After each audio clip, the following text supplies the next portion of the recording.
کہ میں وہاں جا کے یہ کہوں گا کہ یہ میری زوجہ ہے اور مجھ سے راضی نہیں ہوتی، اور تو کہنا کہ میں ہرگز اس سے راضی نہیں ہوں، مجھے باتیں سنانا، لڑائی کرنا، دہائی ہے غل مچانا۔ اب وہ وہاں پہنچے بارگاہ کے باہر، اور کلوار جو تھا زرغام، اس نے چلا کے کلوارن سے کہا، ارے رہ جا تو مالزادی، مجھ سے راضی نہیں ہوتی، میں بادشاہ کے سامنے لے جا کے سب تیری راز کھولوں گا، یار باز ہو گئی ہے تو بادشاہ کے سامنے لے جاؤں گا اور تب تیری حقیقت سب کھول دوں گا وہاں جا کے۔ ارے بھڑوے تو کیا میری حقیقت کھولے گا؟ بڑا آیا ہے، ارے پہلے اپنی بہنیا کی تو خبر لے جو لونڈوں کو لیے لیے پھرتی ہے اور لونڈے بھی اس پہ جان دیتے ہیں۔ ارے ابھی کل ہی کی بات ہے، وہ سلارو مدار کبڑیے کا لونڈا تیرے سامنے اسے درپنی دے گیا، وہ اسے لے لی، ہستی ہستی باتیں کر رہی تھی، مجھے جھنڈو تجھ سے اتنا بھی نہ کہا گیا کہ کیا کرتی ہے ہیں؟ تو آیا ہے میری خبریاں لینے، ارے مجھے کیا، جس کا پاپ اس کا باپ۔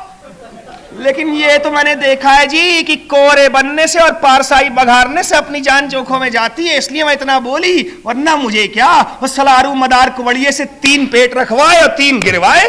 تو کون سی بہت ڈال کی ٹوٹی ہے، یہ تو میں طرح دے دیتا ہوں، ورنہ ایک یار تیرا صبح پکڑوں اور ایک یار شام پکڑوں۔ ابھی 15 دن پہلے کی بات ہے کہ جھمن کو بڑھیا کا لونڈا جو آیا تو اسے کوٹری میں لے گئی، وہ تو اچھا ہوا کہ میں آن پڑا، تو ہڑبڑا کے باہر نکلی، بہنیا کو دیکھ، بہنیا کو دیکھ۔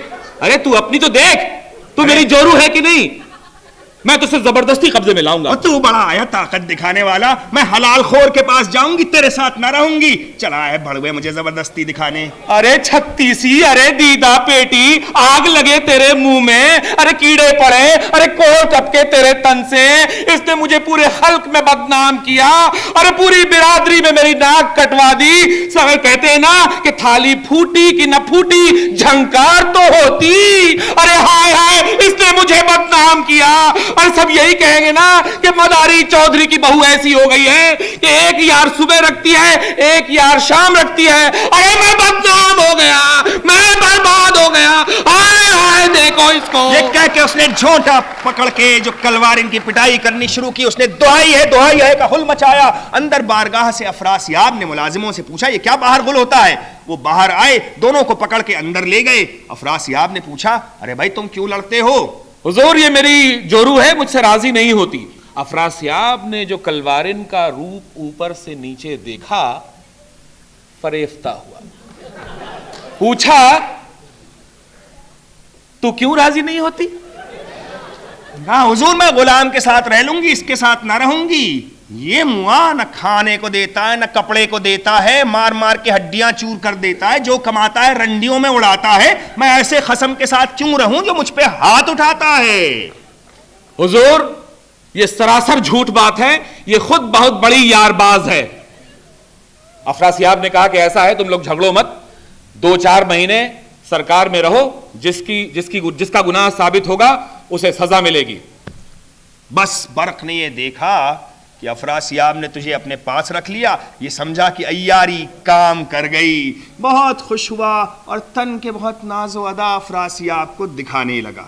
افراسیاب نے اسے غور سے دیکھا تو اس کا حسن عجیب پایا کہ بلا سے شوخی کی چال بھی ہے، وبال کاکل کا جال بھی ہے، بلا سے شوخی کی چال بھی ہے، وبال کاکل کا جال بھی ہے، قلق سے آشفت حال بھی ہے، وبال کاکل کا جال بھی ہے، ہرن ہے سیاد چشم جادو، قضا کے پھندے ہیں دام گیسو، شکار گہ آئینے کو کرتو، غزل کمند بھی ہے غزال بھی ہے۔ اب افراسیاب نے اسے دیکھا تو فریفتہ ہوا، اس نے کہا ذرا ادھر تو آؤ۔ اب یہ بھی کلوارن اپنے ساتھ شراب کی بوتل، بے ہوشی کی دوا ملے لیے ہوئے آیا تھا۔ برق بہت خوش ہوا، فوراً ایک جام شراب کا بے ہوشی کی دوا ملی ہوئی لبریز کر کے افراسیاب کی طرف بڑھا۔ افراسیاب نے چاہا کہ جام پیوں کہ اس عرصے میں زمین شق ہوئی اور ایک پنجہ سحر کا نکلا، کان میں اس کے آ کر بولا ارے یہ سامنے جو کھڑا ہے برق فرنگی عیار ہے، کلوارن نہیں، ہوشیار باش۔ یہ کہہ کے غائب ہو گیا۔ اب افراسیاب نے اسے غور سے دیکھا، اس کی آنکھوں میں تو پہچانا کہ یہ برق فرنگی عیار ہے، کہ عیار آنکھوں سے پہچانے جاتے ہیں۔ یہ دیکھ کے بہت ہنسا۔ برق یہ سمجھا کہ اب تو یہ پوری طرح میرے جال میں پھنسا، بس اور تن کے گات اپنی دکھا کے ناز و ادا سے افراسیاب کی طرف بڑھا۔ افراسیاب نے کہا ہاں بھائی تو کیا کام کر سکتی ہے؟ اس نے کہا لونڈی جو آپ حکم دیں کر لے گی، جلوس میں رہ کے آپ کی خدمت کرے گی، مورچل ہلایا کرے گی، اور جو آپ کا حکم ہو حضور وہ سب میں پوری کر دوں گی۔ افراسیاب نے کہا اچھا تو یہ سب کام کرنا اور ساتھ میں میرے پیر بھی دبا دیا کرنا۔ برق نے کہا ارے حضور اس سے بڑی میری خوش نصیبی اور کیا ہوگی، آپ کے پیر دباؤ میری تو زندگی کامیاب ہو گئی حضور۔ بادشاہ اس کی ایک ایک ادا پہ لوٹا جاتا ہے اور دل سے یہ خیال کرتا ہے کہ کمبخت عیار بھی کیا کمال کے ہیں۔ کمبختوں نے معشوقوں کی ادا کو بھی گرد کر دیا۔ ارے رنڈی کیا ادا کرے گی جیسی یہ کر رہا ہے۔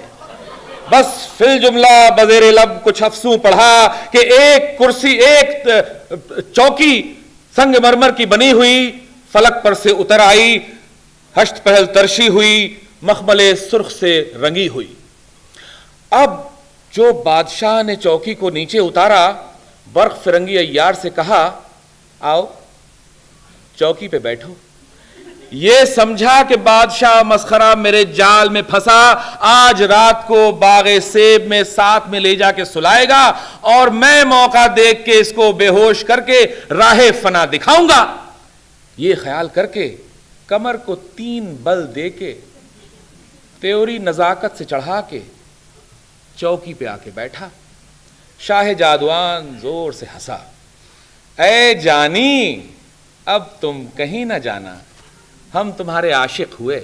اب برق فرنگی عیار نے جو یہ کلمہ سنا کھٹکا اور غور جو کیا تو چوتڑ چوکی سے جم گئے ہیں، وہ اٹھ نہ سکتا ہے اور وہ چوکی دھیرے دھیرے زمین سے اوپر اٹھتی جاتی ہے۔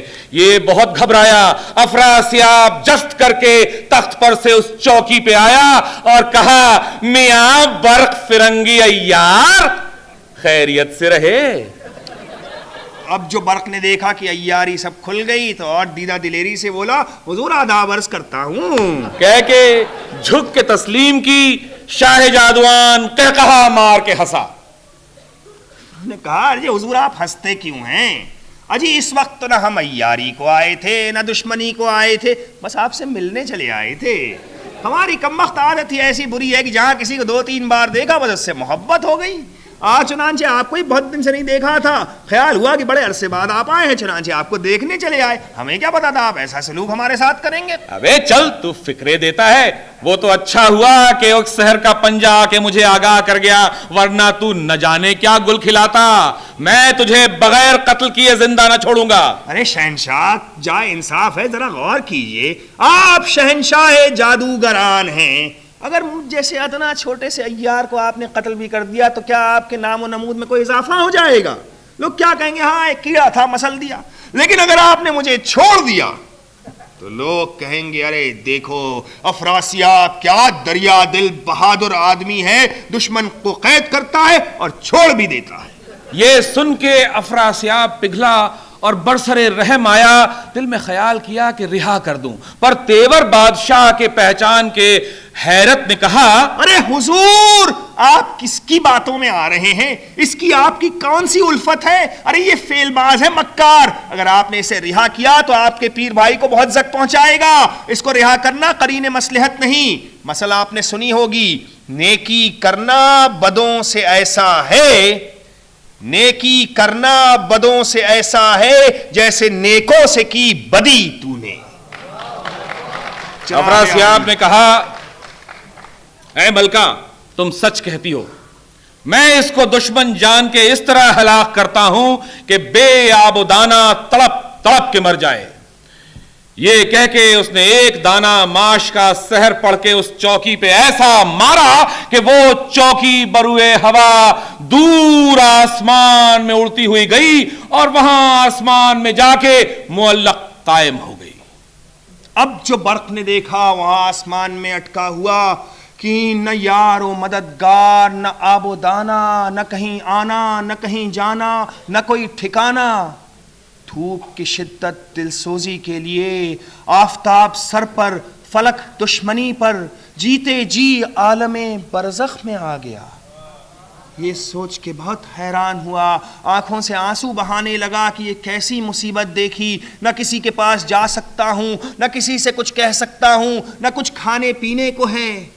زمین کی طرف دیکھتا تو ہال سے جان نکل جاتی، کہاں آ کے پھنسا ہے، تالے پست نے یہ بلندی دکھائی ہے۔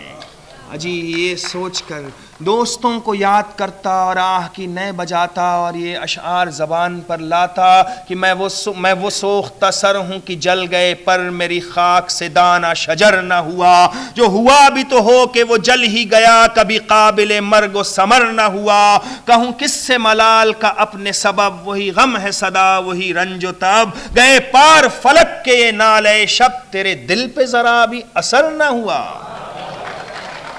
یہ تو یہاں مصروف آہو زاری بروئے ہوا معلق ہے۔ اب حال افراسیاب کے پیر بھائی طاق چشم کا سنیے کہ وہ پردے ظلمات میں ایک ملک کا مالک ہے، اس مقام کا سالک ہے کہ خط اس کو افراسیاب کا ملا مدد کے لیے۔ یہ سوچ کے ٹال گیا کہ کہاں وہاں جاؤں گا، یار دھوکہ دیں گے، گرفتار کریں گے۔ بس اسی عذر میں تھا کہ کیا بہانہ کروں کہ بیمار پڑ گیا۔ اس عرصے میں استاد اس کا حسام جادو نام کا اس کی عیادت کو آیا۔ اس نے استاد کو مسند عالی پہ بٹھایا، جلسے عیش و انبساط اس کے لیے برپا کرایا کہ افراسیاب کا دوسرا خط آیا۔ اس نے پڑھا اور استاد سے بولا، عجیب لاچاری ہے، شہنشاہ جادوان مجھے بار بار طلب کرتے ہیں مگر میں لاچار ہوں، صاحب آزار ہوں، کیا کروں، نہ جائے رفتن نہ پائے ماندن۔ یہ سن کے استاد جی نے کہا، اے بیٹا طاق چشم، اے فرزند، تم ہم کو کیسا ساحر جانتے ہو بیٹا؟ ارے حضور آپ کیسے ساحر؟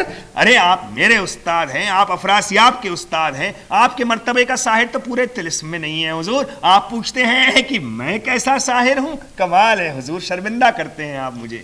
اب حاضرین مسل مشہور ہے کہ شامتیں کہہ کے تھوڑی آتی ہیں۔ حسام استاد نے جو اپنی تعریف سنی خوشی سے پھول گئے اور بے اختیار کھلکھلا کے ہنسے، کہنے لگے، اے بیٹا طاق چشم، ایسا کر کہ مجھے شہنشاہ پاس بھیج دے۔ اور اس نے جیسے ہی یہ سنا فوراً ان کو ایک لمحے کی مہلت دیے بغیر لشکر کو تیار کرایا، استاد کو سوار کرایا اور روانہ کر دیا افراسیاب۔ پھر تو نفیرے سحر بجی، ساحروں میں کمر بندی ہوئی، حسام تخت پر سحر کے سوار ہوا، منقلے آتشناک کو سامنے رکھ لیا، تخت کے کونے میں ترسول گڑا ہوا، جھولا سحر کا گلے میں پڑا ہوا، پورے بدن پر بھبوت ملا، پیشانی کو سندور سے رنگا، آگے آگے چلا، پسے پشت 2 لاکھ ساحروں کا پرا۔ گھنٹے اور ناقوس بجتے ہیں، ڈنکے کی صدا سے دل لرزتے ہیں۔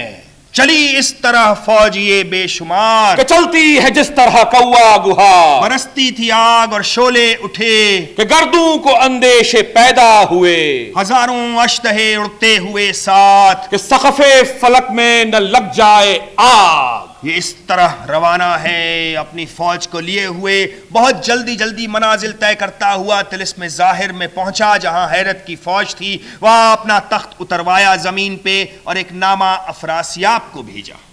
نامہ تمہارا بنا برطلب طاق چشم آیا، وہ خط اس نے مجھے دکھایا، کہا کہ نہایت رنجور ہوں، جانے سے مجبور ہوں۔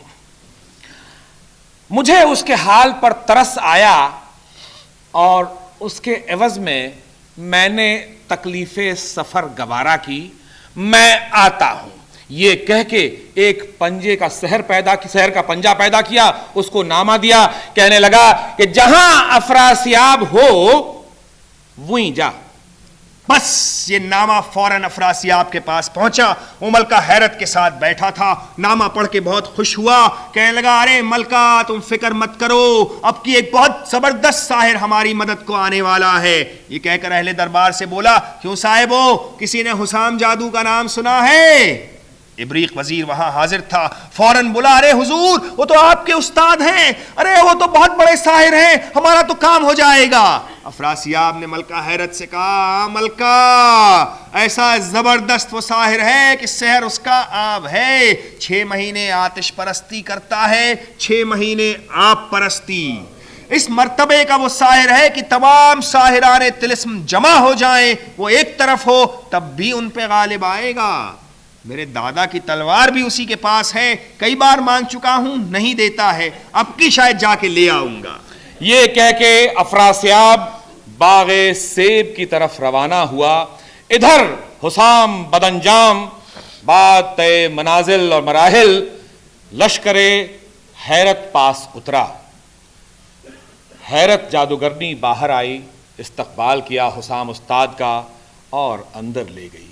اندر جاتے ہی حسام استاد شغل مینوشی میں مصروف ہوئے، دماغ بادائے ناب سے گرم ہوا اور سب حال باغیوں کا جیسے ہی سنا کہنے لگے میں ابھی سب کو جا کے غارت کیے دیتا ہوں۔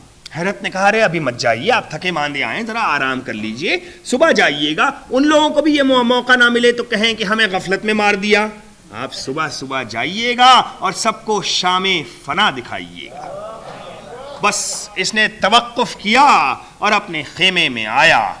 ادھر نفیر سحر بجی، طائران سحر نے مہرخ کو خبر دی، نقارے پر چوب پڑی، جادو کرنے والے جادو کی تیاری میں مصروف ہوئے، بزدلو جو بزدل تھے وہ گھبرائے، عجیز جو ساحران نامی گرامی اور ذی وقار تھے وہ اپنے اپنے خیموں میں آلات کارزار درست کرنے لگے، منتر ہر ایک زبان سے جاری کرتا، دل سے یاد باری کرتا کہ اے خدا اپنے بحر کرم سے ہمارا بیڑا اس شورش قلزم فوج کے پار اتار۔ غرض ہر ایک مصروف سحر سازی تھا، ہر ایک کو فکر جانبازی تھی۔ اس قرصے میں رات وہ ایسی تاریک تھی کہ لوگوں کے دل ہلتے تھے، بہادر تیغ سے گلے ملتے تھے کہ سحر ہوئی۔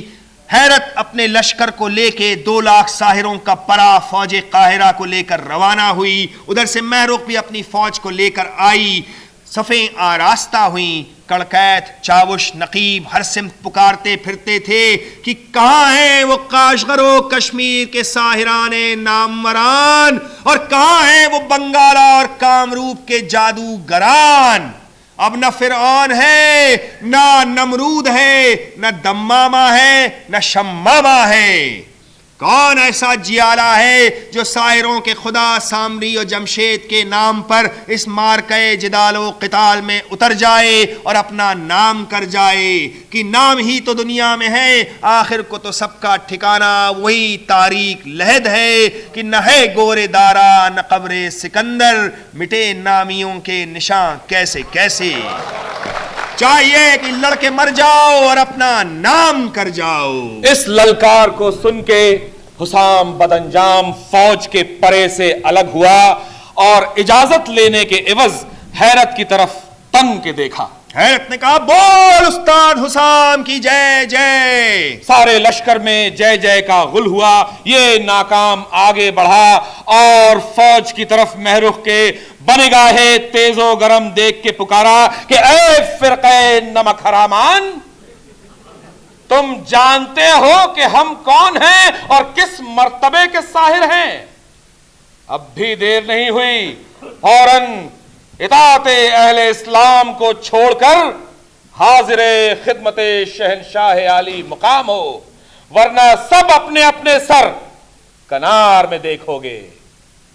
جواب جاہلاں باشد خاموشی۔ کسی نے اس کی گفتگوئے بےمانی و لایانی کا جواب نہ دیا۔ یہ دیکھ کے حسام جادوگر غصے میں آیا اور اس نے اپنے جھولے سے 2 ناریل نکالے اور لشکریوں کو دکھائے۔ 2 ناریلوں کو دیکھ کر بہار جادوگرنی مہرخ کے پاس گئی اور کان میں آہستہ سے کہا کہ یہ جو 2 ناریل اس نے نکالے ہیں نا، خاص سامری کے بنائے ہوئے ہیں، اس سحر کا رد کسی سے نہ ہوگا، اب یہ لازم ہے کہ لشکر سے نکل چلو اور اپنی جان بچاؤ۔ مہرخ نے کہا کہ اپنے لشکر کو اپنی فوج کو اس طرح سے آفت میں چھوڑ کر چلے جانا افسری سے بعید نظر آتا ہے، اب آگے بھی ہم دیکھیں خدا تعالی ہمیں کیا دکھاتا ہے۔ اجی جناب ببینم کتا کردگارے جہاں دری آشکارا چدارت نہاں. بہار ہنوز کو جواب نہ دے پائی تھی کہ تبھی حسام نے نیام تیغ سے سحر انتقام کو کھینچا اور تمام لشکریوں کو جو ناریل دکھائے تھے ان میں سے ایک ناریل کو اس نے زمین پر مارا اور دوسرے ناریل کو آسمان کی جانب اچھالا. یہ کرشمہ کرتے ہی معاذ اللہ ایک ایسی آواز ہولناک آئی کہ مہر فلک تھرانے لگا. فرط خوف سے بخار چڑھ گیا, گوے زمین کو غش آنے لگا اور ساحر چرخ گھبرا کر چرخ کھانے لگا. اور جہاں تک کہ لشکر مطیعان اسلام تھا وہاں تک کہ زمین شک ہو کر نشیب عدم اور غار قبر تیرو تار بن گئی. ہزاروں ساحر اس میں دھسنے لگے, مہرخ رونے لگی, ساحران دشمن ہنسنے لگے. آسمان کی طرف جو ناریل اس نے اچھالا اس کی تاثیر یہ ہوئی کہ ایک چادر سیاہ رنگ کی نکل کر اس میں سے پھیلی اور تمام لشکر مہرخ پر مانند ابر کے محیط ہو گئی. تمام یہ ظلمت کدے عالم تاریک ہو گیا.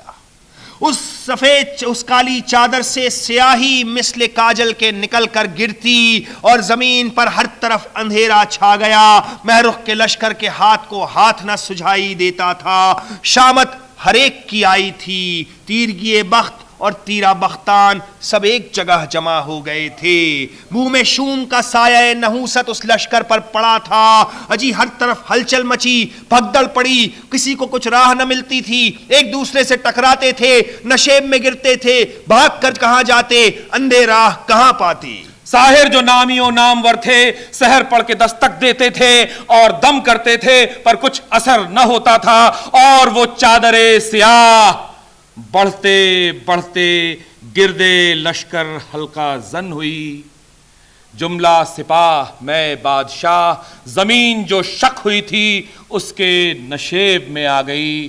گویا زندہ درگور ہوئی, سب زیب و زینت خاک میں مل گئی.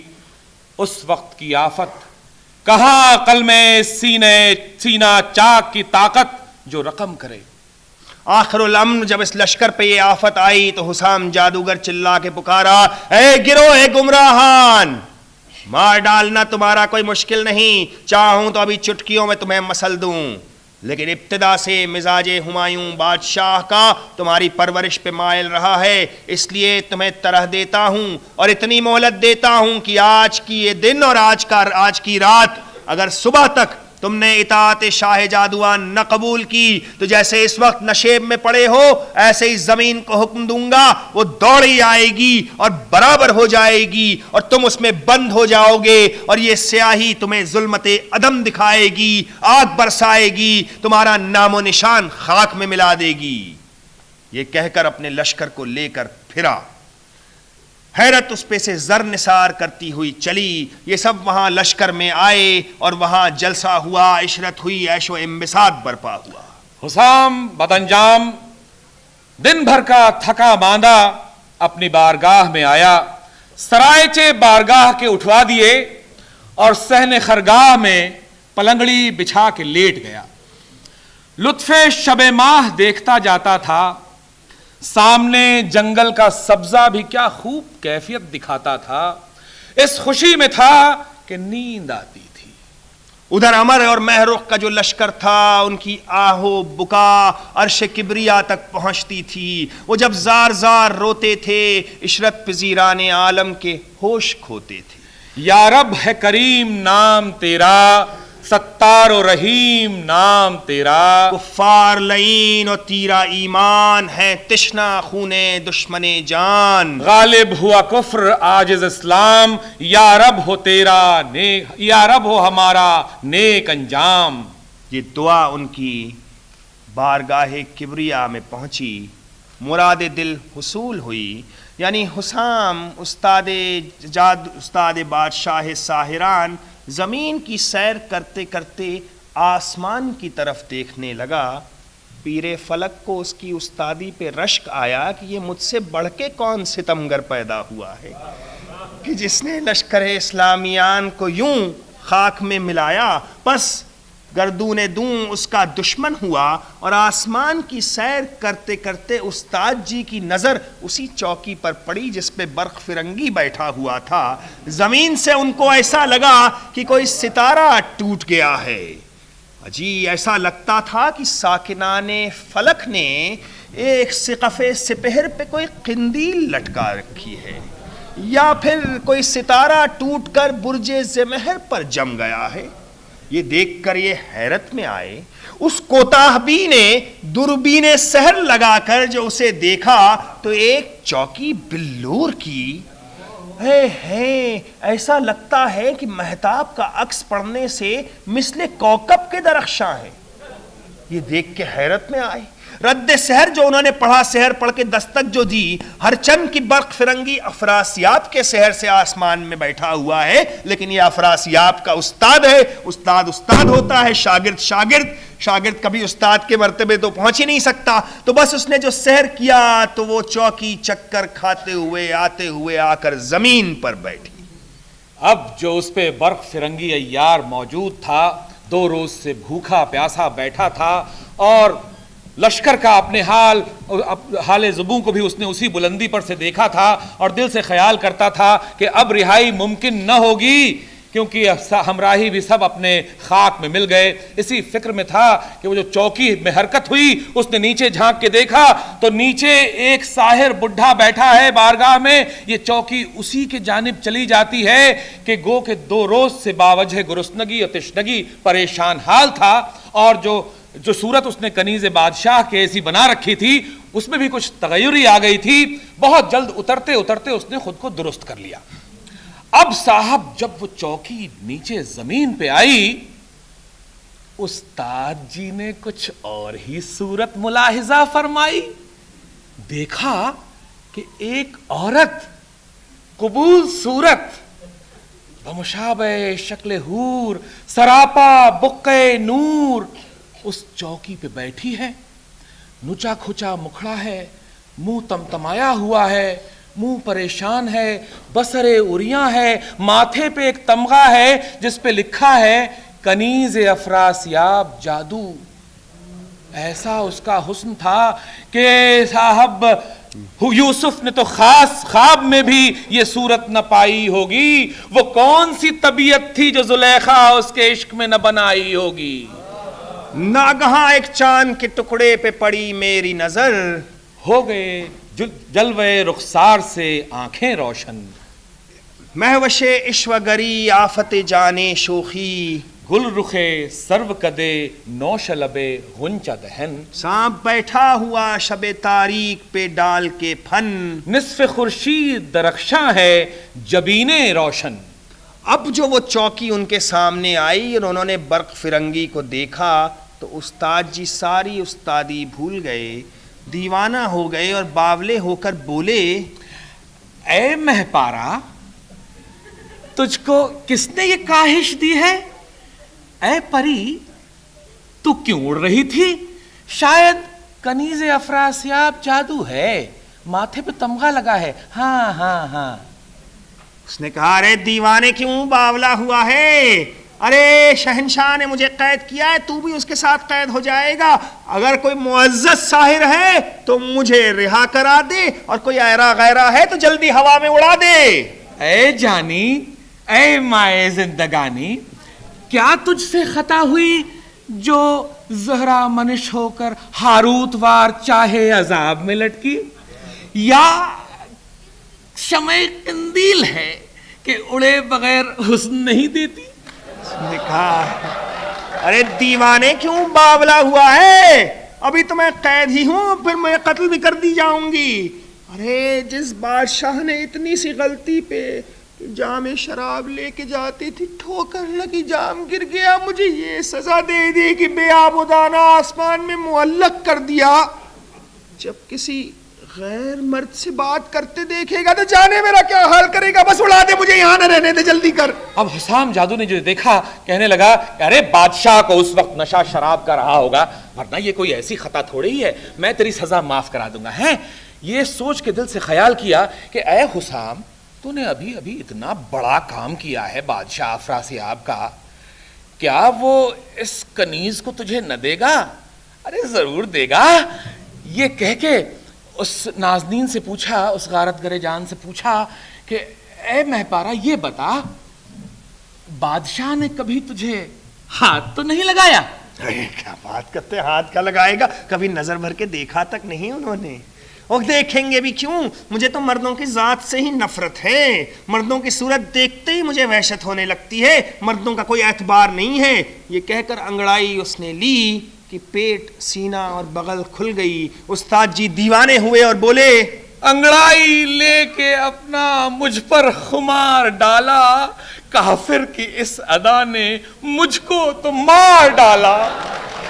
یہ کہہ کر شیفتہ ہو کر پکارے, جان کیا تم کو کہوں میں, جان ہے جانے کے لیے, دل سمجھتا ہوں کہ دل ہوتا ہے آنے کے لیے. اس وقت تو کافر ادا بولی, ویسے تو مجھے مردوں کے نام سے ہی نفرت ہے, پر پتہ نہیں تمہاری صورت دیکھ کے مجھے کیا ہو گیا ہے, عجیب سا دل پہ اثر ہوا ہے میرے. حالانکہ میں نے زندگی میں بڑے بڑے مردوں کو دیکھا, حور بچے دیکھے, بادشاہ دیکھے, لیکن کسی نے مجھے اپنی طرف مائل نہ کیا. پر تم میں ایسی جانے کون سی خاص بات ہے, آدمی ہو, جن ہو, ساحر ہو کیا, اجی تمہیں دیکھ کے اپنے آپ میرا دل تمہاری طرف کھینچا چلا جاتا ہے کہ ارے رسوا ہوا, خراب ہوا, مبتلا ہوا. کیا جانیے کہ دیکھتے ہی تجھ کو کیا ہوا. حسام جادوگر اس کی پیاری پیاری باتیں سن کے بہت خوش ہوا اور اس کو سحر پڑھ کے چوکی سے نجات دلا دی. اب جیسے ہی اس کو نجات دلائی, برق فرنگی عیار آ کے پہلو میں بہت بناز و ادا اور تبختر سے پہلو میں آ کے بیٹھ گیا.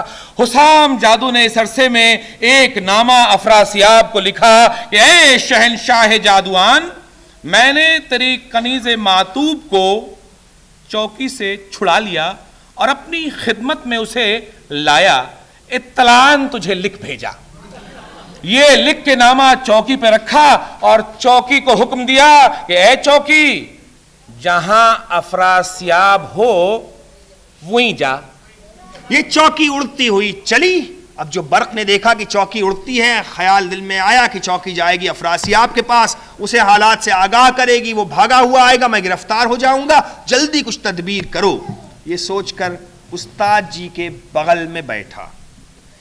انہوں نے دست اندازی شروع کی. اس نے اور تو کچھ ناز و ادا نہ کیا. یہ کہنے لگا, ارے رک جاؤ ذرا, ارے میں بے قرینے ہوئے جاتی ہوں, چھوٹے کپڑے جو ہیں کھلے جاتے ہیں, سرائچے بارگاہ کے کھلے, ملازم تمہارے سب دیکھ رہے ہیں, کیا مجھے کسی نگوڑی خانگی سے بھی بدتر سمجھا ہے؟ ارے کسبیاں بھی ایسے بیچ بازار میں مردوبے کو لے کے نہیں پڑتی ہیں. بس اس نے جو یہ سنا, سرائچے بارگاہ کے اٹھوا دیے, ملازموں کو سب کو باہر کیا. اس اثنا میں عیار مسکوت برق فرنگی نے اپنی انگیا سے گیندے کا پھول نکالا جس میں بے ہوشی کی دوا پہلے ہی ملی ہوئی تھی, اور بہت ناز و ادا سے اسے دکھایا اور کہا, یہ دیکھو یہ کیا ہے. یہ تو گیندے کا پھول ہے. گیندا کہتے ہیں اسے. ارے یہ گلاب ہے, گلاب. شہنشاہ جادوان باغ جمشید گئے تھے تو وہاں سے لے کے آئے تھے, مجھے خاص طور پہ دیا ہے. رسوم کے تو دیکھو کہ خوشبو گلاب کی ہے کہ گیندے کی ہے. یہ کہہ کے گلاب اسے دیا. انہوں نے خوب زور سے سونگا. بے ہوشی دماغ میں پہنچ ہی چکی تھی. بے ہوش ہوئے, بے ہوش ہو کے لڑکھڑا کے جو گرے, برق فرنگی نے خنجر سے سر ان کا تن سے جدا کیا. اور اس کے بعد ہنگامہ ہولناک وہاں پیدا ہوا. آسمان سے آگ اور پتھر برسنے لگے اور اسی ہنگامہ ہول خیز میں برق فرنگی عیار جست و خیز کرتا ہوا صحرا سے باہر نکل گیا اور افراسیاب ہمیشہ کی طرح ہاتھ ملتا رہ گیا. ہاں جی, یہاں تمام ہوتی ہے داستان حسام جادو اور افراسیاب کی. حاضرین یہ جو ہم نے آپ کو سنایا ہے یہ طلسم ہوشربا کے صرف 6 یا 7 صفحات ہیں، اور طلسم ہوشربا خود جو ہے 7-8 ہزار صفحات پہ پھیلا ہوا ہے، اور ایک ایک پیج پہ اس طرح کی ڈرامائیت اور اس طرح کی زبان اور اس طرح کا بیان ہے. تو ہماری خوش نصیبی ہے کہ فاروقی صاحب ہیں، ان کی مدد سے ہمیں یہ چیز ملی، اور ہماری آپ کی خوش نصیبی رہی تو ہم اسے اور آگے طلسم ہوشربا سے آپ کو سناتے رہیں گے. بہت شکریہ حاضرین.